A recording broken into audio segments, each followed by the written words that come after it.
You have reached your destination. Yup.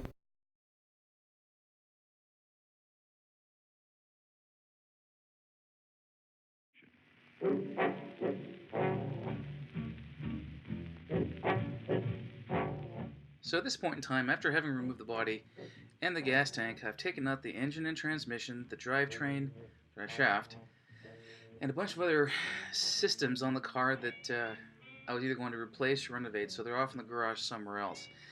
This is a picture of me having washed it down with warm water from my washing machine hookup and trying to get as much grease and grime as I possibly could off the frame, and really give myself a better idea of what I was in for for frame repair.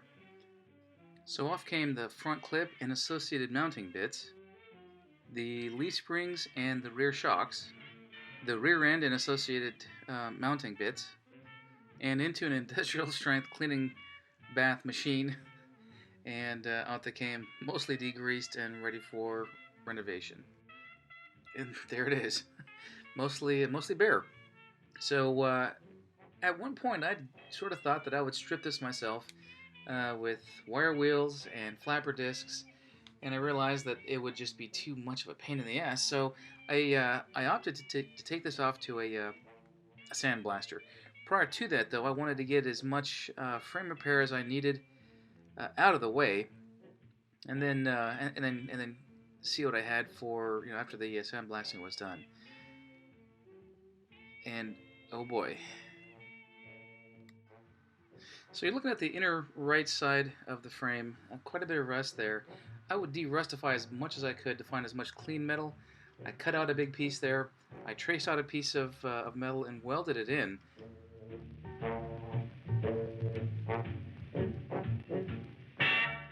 Inside the frame, I found something kind of interesting, actually.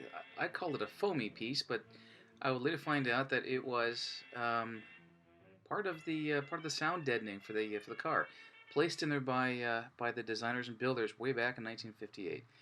I took it out. I didn't want that to be a source of water trap, and as you can see, it came out pretty easily. Made of wool, from what I understand. So that entire piece was replaced and welded in. As you can see, my welding skills have gotten better, especially going with that better, newer gas welder. Much nicer. I would do this in about an hour and a half, going slowly, using 14 and 16 gauge steel all throughout the frame. I welded in slowly so that I didn't warp anything, and so that I kept true to nice and not overheated metal. And once the welding was done, I would grind down the welds and make them flat, make them look nice. Some other pieces in that same area were also cut out, metal traced out, and then welded in there. They're there being held in with magnets, and that's the after effect after it's been welded in and completed.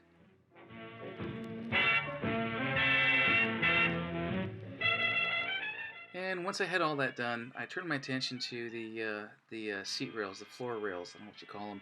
It's the things that the floorboard sits on. And there's the final product.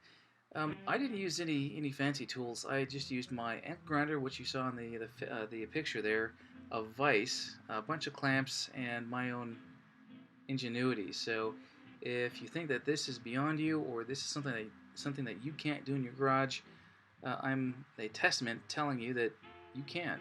And I had a lot of misinformation and ignorance on how to do this stuff, so I educated myself using YouTube and some other online forums on fabrication and how to do things in your garage, and just what made sense to me.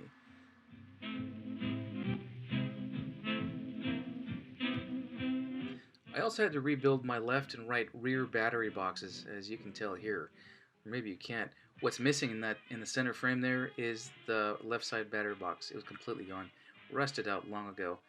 The right side, or perhaps ripped out during you know an accident. The right side was there, but it needed a lot of work, so I completely cut that out and fabbed up a new one. As you can see here, not too bad of a job. And I had some accidents, and that thing had torn itself apart a couple times, frankly, and bloodied me, probably because of my own stupidity. So let's pause here for a second, take stock of what you're looking at. This is the frame prior to me doing any major repairs to it. And if you look at the forefront flat part, what they call the goal posts, nice and flat, no issues. Now look at the rear of the frame, behind the steering wheel and up against the garage door. On the viewer's left and the viewer's right, you'll see that there's a height differential, and that will be the subject of the next episode. It caused me a lot of heartache and discontentment, and I just didn't want to face it until I had the damn thing sandblasted and completely repaired to see just how bad it was. And it was pretty bad.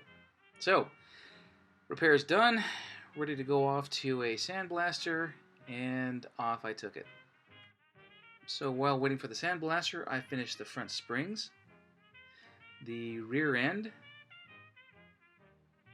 rear leaf springs, and I started to do the bits and the pieces and A-frames and all the other suspension things that go on the car. So from the sandblaster, I got this maybe 2 weeks later. It looks silver because it's been beat the hell out of with sand. It's not shiny at all, but that's bare metal. And looking at the rear, in the forefront of the picture here, you can kind of tell where that frame twist is. Left side, your view. And with all the goop, gunk, junk, rust, and other shit that goes on these things missing, I was able to find areas that I needed to repair. And you can see some of these here. I cut all those out, I replaced it with new metal, and made that frame pretty gosh darn good. However, once it was upside down, I found something interesting. A freaking English frame. It leaks oil. With frame repairs complete, I painted the entire thing with black epoxy primer from Eastwood. It's a two-part thing. I let that dry for about a week, and then I coated it with black chassis paint, also from Eastwood. It's a 2K urethane-based, I think it is, product that works awfully goddamn well. I really can't say enough good about this stuff because I've used it on a couple of different applications besides this MG restoration. It's good stuff. And here's the final product. I took 2 days to do this as well. I turned it over once, sprayed everything as best I could, turned it over, got the rest of it, and let it air dry for quite some time before I did anything else to it. It ended up being a good decision because I had to redo some stuff. You'll see that here in the next episode. So, thank you for watching. If you like this, subscribe. If you don't, that's okay too. In the next episode, frame repair. More frame repair.